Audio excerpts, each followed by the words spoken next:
Hey everyone, today I'll be doing a bit of a serious video comparing some of the worst bushfires in history to hit Australia. The fires that I'll be talking about are the Ash Wednesday fire, the 2015 Samson Flat fire, and the 2019 to 2020 fire that is still going to this day. I will also touch on the Kangaroo Island fires that are currently happening as well. The Ash Wednesday bushfires were a string of fires that hit Australia on the 16th of February in 1983. Which was Ash Wednesday in the Christian calendar, also known as the start of Lent. In several hours, more than 180 fires, provoked by winds of up to 110 kilometres an hour, or 68 miles per hour, caused widespread destruction across the states of Victoria and South Australia.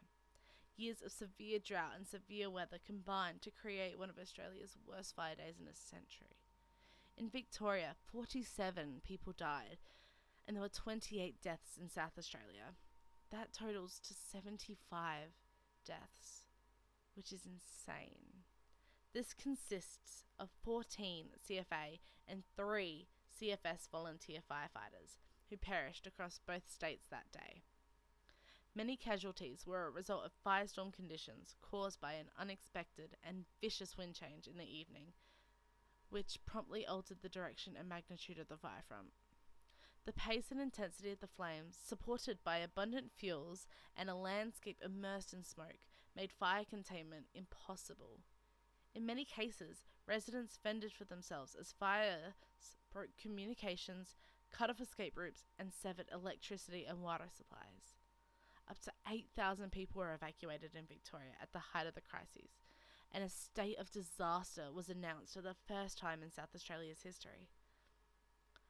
Ash Wednesday was one of Australia's most expensive natural disasters.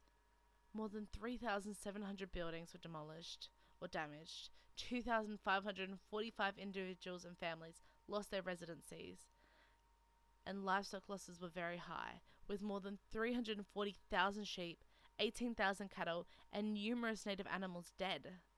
A total of 4,540 insurance claims were paid, totaling $176 million, with a total estimated cost of well over $400 million for both states and $1.3 billion in adjustment terms.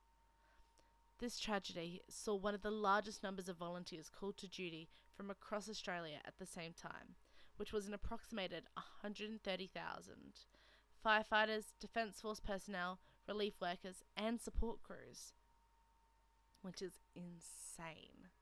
The 2015 Samson Flat fire was a bushfire in Adelaide. The area affected was primarily the northern Adelaide Hills and the outer Adelaide City area. The fire began on the 2nd of January in 2015 during a day of extreme heat and lasted until the 9th of January the same year. The fire began in a semi-rural area to the northeast of the city, in the district of Samson Flat. It later travelled southeast towards Kersbrook Township and across the Mount Lofty Ranges. As of the 6th of January in 2015, at least 26 houses were destroyed, with 37 families in temporary accommodation. This count had increased to 38 houses, 125 sheds, and 134 injuries by the evening of the 6th of January. The area around Kersbrook was worst hit, with 12 houses destroyed. On the 7th of January, the number of houses destroyed throughout the affected area was revised down from 38 to 32, and again down to 27 a few days later. There were no fatalities as a result of the bushfires, and the total cost was estimated to be more than approximately $13 million. At the same time, a smaller fire threat was posted near Tantaluna and Glencoe in the Limestone Coast region on the 2nd of January 2015, but was put out fairly quickly. Okay. This fire season has been one of the worst in Australia's history, with at least 15 people killed, hundreds of homes demolished, and millions of acres burnt, and summer is far from over. The hot, dry conditions that have fueled the fires are nothing new in Australia. Here's why the fire season has been so hectic. Record-breaking temperatures, extended drought, and strong winds have combined to create catastrophic fire conditions.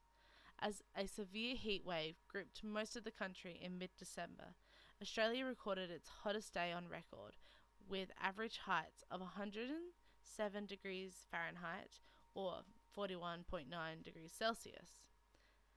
The heatwave has continued for several weeks in southeastern Australia, with temperatures roughly reaching 40.6 degrees Celsius in Canberra, the capital. The extreme heat has followed the driest spring on record. Most of New South Wales and Queensland have been experiencing shortages in rain since early 2017.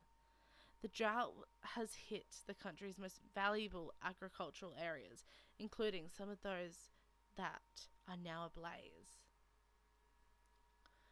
Approximately 2,600 homes, if not more, are currently confirmed as destroyed as of the 13th of January this year, with New South Wales having 2,162 plus homes destroyed, South Australia with 100 plus homes destroyed, Victoria with 54 plus homes destroyed, Queensland with 40 plus homes, Northern Territory with 5 homes approximately destroyed, Tasmania with, so far, 1 home destroyed, the ACT recycling tip impacted, and WA with an unknown amount of homes destroyed. And, on top of all that damage to houses, at least 1 billion wild animals are estimated to have died, and that's not even including the frogs and insects, with now one species thought to be facing extinction, which is the koalas, that are now functionally extinct, which means they can't reproduce enough animals to be able to keep going. In total, roughly over 8,000 buildings have been lost nationwide, which includes homes, sheds, and business facilities. At the start of the year, about 10 million acres had been burnt in New South Wales alone, destroying nearly 1,000 homes. And then around 90 fires were raging in the state, with about 3 dozen more to the south in Victoria. In total, roughly 12 million acres had been burnt by the fires. As the blaze swept southeastern Australia, the fire season's death toll reached at least 34. This includes 3 New South Wales firefighters, 1 Victorian firefighter, and 3 US firefighters who were killed in Lockheed C-130 Hercules water bomber crash in the snowy Monaro region. They have now retrieved that black box. The fire on the 9th of January was the second major blaze to devastate Kangaroo Island in less than a week. 2 men had died in a blaze on the 4th of January. Authorities believe they were overrun by flames as they drove along the highway. Driving through the fire trail in Kangaroo Island, there are rows upon rows of blackened trees, and some still burning from the inside. The scorched earth smoulders, and the smoke fills the air. At least a dozen charred koalas and kangaroos lie on the side of the road. It is an ecological disaster so big even the army has been called in. Some have helped dig trenches to bury the thousands of sheep and cattle that were killed. And I just want to say, for all of the families who have lost people in any of these fires, we are so sorry for your loss, whether it was back in 1983 or whether it is currently with the fires here. We are so sorry for your loss, and we thank them so much for all they did for our country, especially all the firefighters who have died in the most recent fire. We thank you so much for all you have done to help us, because without you, who knows how much we would have been able to accomplish. Your work hasn't gone unnoticed. To the CFS firefighters, thank you so much for putting down at least my state. My state is now fire-free, but there are still a bunch of other states who aren't. And we are looking out for them, and we will help them as much as we can. Down in the description below, I will comment some places where you can donate. Every cent helps in the end. this is going to be the end of the video. I hope you guys enjoyed. Don't forget to give it a big thumbs up, and please, any donation that you can would be much appreciated.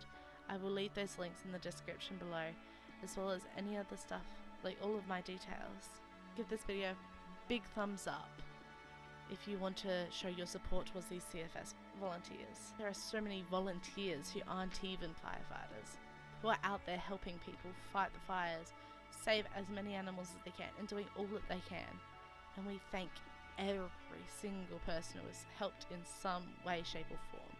Whether you're just someone who donated, or whether you're out there fighting the fires, saving the animals and doing all that kind of stuff. We thank you so much for everything you have done. Bye guys. Rock on.